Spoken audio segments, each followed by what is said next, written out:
ప్రపంచం మొత్తం ఇప్పుడు ఒకే వైపు చూస్తోంది. అది అగ్నిగుండంలా మారుతున్న పశ్చిమాసియా. ఆకాశంలో యుద్ధ విమానాల గర్జనలు, భూమిపై మిసైళ్ల విధ్వంసం మధ్య ఇప్పుడు మాటల యుద్ధం తారాస్థాయికి చేరింది.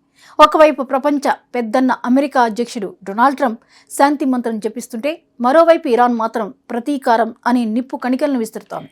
అసలు ఏం జరుగుతోంది? ట్రంప్ మాటలకు ఇరాన్ చేతలకు మధ్య ఉన్న ఆ గ్యాప్ ఏంటి? యుఎస్ ప్రెసిడెంట్ డొనాల్డ్ ట్రంప్ ప్రపంచం ముందుకు వచ్చి బిగ్ అనౌన్స్ చేశారు. ఇరాన్ శాంతిని కోరుకుంటోంది, ఒప్పందానికి సిద్ధంగా ఉంది. అందుకే 5 రోజుల పాటు యుద్ధానికి తాత్కాలిక బ్రేక్ ప్రకటిస్తున్నాం అని ఆయన తెలిపారు. అమెరికా ప్రతినిధులు జారెడ్ కుష్నర్ వంటి వారు ఇరాన్ అగ్రనేతలతో రహస్యంగా చర్చలు జరుపుతున్నారని, త్వరలోనే అంతా సద్దుమణుగుతుందని శ్వేత సౌధం నమ్మబలికింది. కానీ ఈ మాటలు విన్న నిమిషాల్లోనే ఇరాన్ నుంచి వచ్చిన స్పందన ప్రపంచాన్ని ఉలిక్కిపడేలా చేసింది. ఇరాన్ సైనిక సలహాదారు మొహ్సెన్ రెజాయ్ అమెరికాపై ఆగ్రహం వ్యక్తం చేశారు. ట్రంప్ చెప్పేవన్నీ పచ్చి అబద్ధాలని కొట్టిపారేశారు. తాము శాంతి కోసం ఆరాటపట్టం లేదని, శత్రువుల అహంకారాన్ని అణచడమే తమ లక్ష్యమని స్ట్రాంగ్ వార్నింగ్ ఇచ్చారు. మొహ్సెన్ రెజాయ్ మాటల్లో తీవ్రత చూస్తుంటే ఇరాన్ ఎంత కసిగా ఉందో అర్థమవుతుంది. సాధారణంగా యుద్ధాల్లో కంటికి కన్ను అనే సామెత వాడుతుంటారు. కానీ రెజాయ్ మాత్రం అంతకంటే భయంకరమైన హెచ్చరిక జారీ చేశారు. ఈసారి మా ప్రతీకారం గతంలోలా ఉండదు. కేవలం దెబ్బకు దెబ్బ తీయడం తమ ఉద్దేశం కాదు. తల తీసేంత కఠినంగా ఇరాన్ సమాధానం ఉంటుందని స్పష్టం చేశారు. అంతేకాదు, శత్రువులు గల్ఫ్ ప్రాంతాన్ని విడిచి పారిపోయే రోజులు దగ్గర పడ్డాయని ఆయన హెచ్చరించారు. ఇరాన్ సైన్యం ఇప్పుడు పూర్తి శక్తితో పనిచేస్తోందని, శత్రువులకు ఊపిరి ఆడనివ్వకుండా నిరంతరం సైనిక ఆపరేషన్లు నిర్వహిస్తామని అనౌన్స్ చేశారు. ఇది కేవలం మాటలకే పరిమితం కాలేదు. హార్మోజ్ జలసంధిని తమ మిత్ర దేశాలకు మాత్రమే తెరిచి ఉంచుతామని, శత్రువులకు మాత్రం ఆ తలుపులు మూసుకుపోతాయని క్లియర్ కట్ వార్నింగ్ ఇచ్చారు.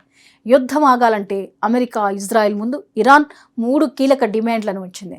అవి నెరవేరనంత వరకు తుపాకులు విశ్రమించవని తేల్చి చెప్పింది. ఇప్పటి వరకు జరిగిన దాడుల్లో ఇరాన్ కోల్పోయిన ఆస్తిపాస్తులకు, ప్రాణ నష్టానికి అమెరికా పూర్తి పరిహారం చెల్లించాలని డిమాండ్ చేసింది. ఇరాన్ ఆర్థిక వ్యవస్థను దెబ్బతీస్తున్న అన్ని అంతర్జాతీయ ఆంక్షలను వెంటనే ఎత్తివేయాలి.